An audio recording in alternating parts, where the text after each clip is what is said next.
And I think the first thing I want to say is that eating disorders do not discriminate. So people of all different ages, genders, socioeconomic status, body sizes, races, like all different people. The identified eating disorders are anorexia nervosa, bulimia nervosa, binge eating disorder. We also have another one that we talk about commonly called orthorexia, which is a real focus on health foods. We're seeing that more and more. So many eating disorders that people think of are restrictive eating disorders. So anorexia nervosa specifically is a restriction of food. Bulimia nervosa is having foods and then finding a way to compensate for it, and then or to get rid of it. And binge eating disorder is a cycle of restriction and binge eating. At their root, they all involve restriction. They are all dangerously life-threatening. They all require treatment and a multidisciplinary team approach to treatment to make sure that person can come out and find their recovery. One other commonality with eating disorder is because sometimes people will say, well, when is it an eating disorder and when is it maybe just kind of changing my relationship with food or something. Something to keep in mind is that eating disorders are coping mechanisms. It's a way that a person finds to cope with really difficult things that they're trying to manage in their life. So through eating disorder treatment, we're helping a person find other ways to cope in a way that's not harmful to their bodies mentally and physically. To me, an eating disorder is any kind of like unhealthy eating, not like junk food or something like that, but like when you try to go through some like extreme measures to lose weight. Like if you just, when you look in the mirror, even if you're a size 0 and you just see yourself as completely fat, so you just skip meals, or when you do eat you end up throwing up, that's an eating disorder. Whether you're hospitalized for it or not, it's an undiagnosed eating disorder, but it's still an eating disorder. An eating disorder to me, it's something that like it takes a part of you like with it, and it's like controls you kind of, because when you think about it, it's like wow. Like for me, when I would like see myself in the mirror and I'd be like, oh, well, I'm not gonna eat today and stuff like that. So like it like takes like a big part of you down with it.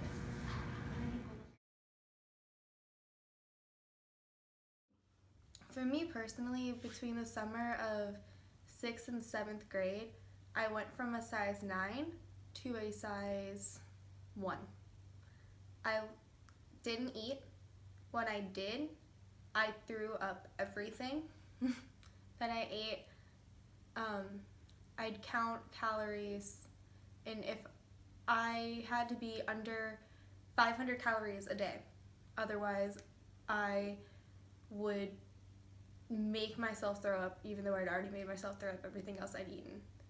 It had to be under 500 calories, otherwise I was too fat. Even now, I still like I can't like download like the MyFitnessPal or like any calorie counters, because if I see the number of calories that I'm eating, I get like really worked up about it because I feel like I'm getting too fat. I can't ever really think too much into what size pants I'm buying. I mean, even though I know I'm not fat logically, when I look in the mirror, I still have some really bad days. I still have some like messed up body image, and I still struggle with wanting to make myself throw up. So although I'm not struggling as much as I was back in like 7th grade, it's still every day. You don't really get over an eating disorder. You get better, but you can fix the mindset, but there's still going to be some days where you're still like the same little girl that sits in the bathroom. For me, it had a big effect, and it had also a big effect on my family when they found out about it. And like I'm still affected by it today. Like I used to be able to eat a lot before I got my eating disorder, and then now I can't eat like full meals anymore, or I don't eat breakfast anymore because like I can't. Like I'm not hungry, and if I eat, I just like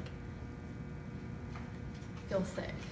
Yeah, so common effects of eating disorders, like I said before, they are ultimately life-threatening disorders. So they are at the root mental illnesses. And we'll see people have really intense feelings of guilt, anxiety, shame, fear when they're encountering different things, food or topics of body weight or sometimes exercise. We also will see people sometimes report a common symptom of kind of mental fogginess or sometimes just forgetfulness, not being able to really stay present with their friends or their family. Isolation is a big effect that we see. So sometimes people will start kind of being alone more and more and more and can't really do the things that they enjoy anymore. Lack of energy, being really tired, trouble sleeping, and constant thoughts about food and body and sometimes exercise are really prevalent with eating disorders. Those are kind of the things that people might more talk about. Then of course there's a whole host of medical complications. So we see risk to bone health. We're seeing people younger and younger having a lack of bone density, whether osteopenia, which is a weakening of the bones, or full-blown osteoporosis, which is when those bones get really lace-like and fragile. Seeing that more and more. Heart effects, this is a big one that we see, is people with low heart rates, and their heart is working overtime to supply their body with oxygen and nutrients, and they're just not delivering enough of that. So a really weakened heart is a big complication of an eating disorder. We also see other things like people fainting sometimes and having what we call, just like low blood sugar, low electrolytes. Those are some common things. We have a whole host of labs that we generally run when people are suffering, and it can really run the gamut of what other effects will be. But those are the main ones we would see. And I do want to make it clear that there's many people struggling with eating disorders who are not experiencing any of those physical effects, and it is still important that they seek help for it.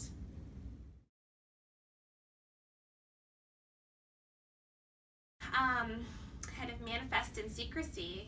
If you think you're struggling, if anything that perhaps I've mentioned or you've heard about resonates with you, please tell someone.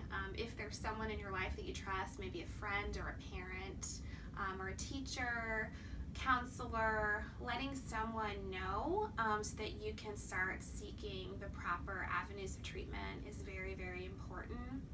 I would like to tell everyone to just never, ever start doing diets or restricting your intake, because generally it leads to some very dangerous places, if nothing else, to cycles of weight loss and gain, and some very dangerous places with that.